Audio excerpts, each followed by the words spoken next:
Hello, ഇന്നത്തെ കുറച്ച് വിശേഷങ്ങളായിട്ടാണ് ഞാൻ വന്നിരിക്കുന്നത്. ഇന്ന് മീനോട്ടൻ്റെ സ്കൂളിൽ പോകാത്തതുകൊണ്ട് ഞാൻ താമസിച്ചാണ് എഴുന്നേറ്റത്. ഇന്ന് ശനിയാഴ്ച അല്ലായിരുന്നു. അപ്പോൾ രാവിലെ തന്നെ ഞാൻ എഴുന്നേറ്റു. ഇന്ന് കുറേ ക്ലീനിങ്ങും പരിപാടിയൊക്കെ ഉണ്ടായിരുന്നേ, അതെല്ലാം കഴിഞ്ഞു. പിന്നെ ഞാൻ ഉപ്പുമാവാണ് രാവിലെ ഉണ്ടാക്കിയ ഗ്രീൻ പീസും. അത് ഞാൻ വേറൊരു വീഡിയോ ഇട്ടിട്ടുണ്ട്, നിങ്ങളെല്ലാവരും കാണണം കേട്ടോ. അപ്പോൾ അതെല്ലാം കഴിഞ്ഞു, കുളിയെല്ലാം കഴിഞ്ഞു വന്നു. അപ്പോൾ ഇന്ന് സാമ്പാറും ക്യാബേജ് തോരനും പിന്നെ ഒരു ചമ്മന്തിയും കൂടെ അരയ്ക്കാമെന്നാണ് ഞാൻ വിചാരിച്ചത്. ഇന്നലത്തെ മീൻ കൂട്ടാൻ കുറച്ചിരിപ്പുണ്ടായിരുന്നേ. അപ്പോൾ പിന്നെ അതും കൂടെ ആകുമ്പോഴത്തേക്ക് മീനോട്ടനുള്ള മീൻ കറിയായി. എനിക്ക് സാമ്പാറൊക്കെ എനിക്കിഷ്ടമാണ് കേട്ടോ, ചോറിൻ്റെ കൂടെ കഴിക്കുന്നത്.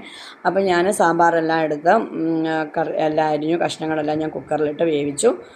പിന്നെ ക്യാബേജ് അരിയാന്ന് വെച്ചു. ഞാൻ അങ്ങനെ ചില നീളത്തിലാണ് കേട്ടോ അരിയുന്നത്, അതായത് കുഞ്ഞായിട്ട് ഇങ്ങനെ കൊത്തിപ്പൊടിച്ചിടുന്നത് എനിക്കത്ര ഇഷ്ടമല്ല. അവിടെ കുറച്ച് നീളത്തിലാണ്. അപ്പോൾ ഞാൻ തേങ്ങ പൊട്ടിക്കുന്ന ബത്തപ്പാടിലാണ് ഗൈസ്. തേങ്ങ ഒരു കാരണവശാൽ പൊട്ടിയില്ല. പിന്നെ ബാക്കി ഞാൻ കാണിക്കാഞ്ഞത് അന്നം ചിഹ്നം പൊട്ടിപ്പോയതുകൊണ്ടാണ് ഞാൻ ബാക്കി കാണിക്കാൻ. അങ്ങനെ തേങ്ങയൊക്കെ തിരുമ്മി ക്യാബേജ് തോരനും റെഡിയാക്കി, സാമ്പാറിനും അരപ്പെല്ലാം കൂട്ടിച്ചേർത്തു, അതും റെഡിയായേ. അടിപൊളി സാമ്പാറായിരുന്നു കേട്ടോ. കുറച്ച് നല്ല എരിയൊക്കെയുള്ള ചോറിൻ്റെ കൂടെ കഴിക്കാൻ നല്ലതായിരുന്നു.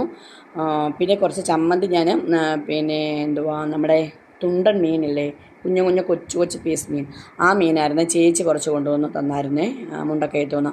അപ്പോൾ ഞാനത് വറുത്തു. പിന്നെ കുറച്ച് കൊച്ചുള്ളിയും തേങ്ങയും കുറച്ച് മുളക് പൊടി ഉപ്പും എല്ലാം കൂടിയിട്ട് പിന്നെ അതും കൂടെ അരച്ചെടുത്തു. അപ്പോൾ ഇന്നത്തെ ഊണ് കുശാലായിരുന്നു കേട്ടോ. എനിക്കിഷ്ടപ്പെട്ട ഊണായിരുന്നു. മീനൂന് അത്ര പിടുത്തമല്ല. പിന്നെ മീനും മീൻകറിയും കൂട്ടി അപ്പുറം കഴിക്കുന്നുണ്ട്, അവൾ വീഡിയോയ്ക്ക് വന്നില്ല.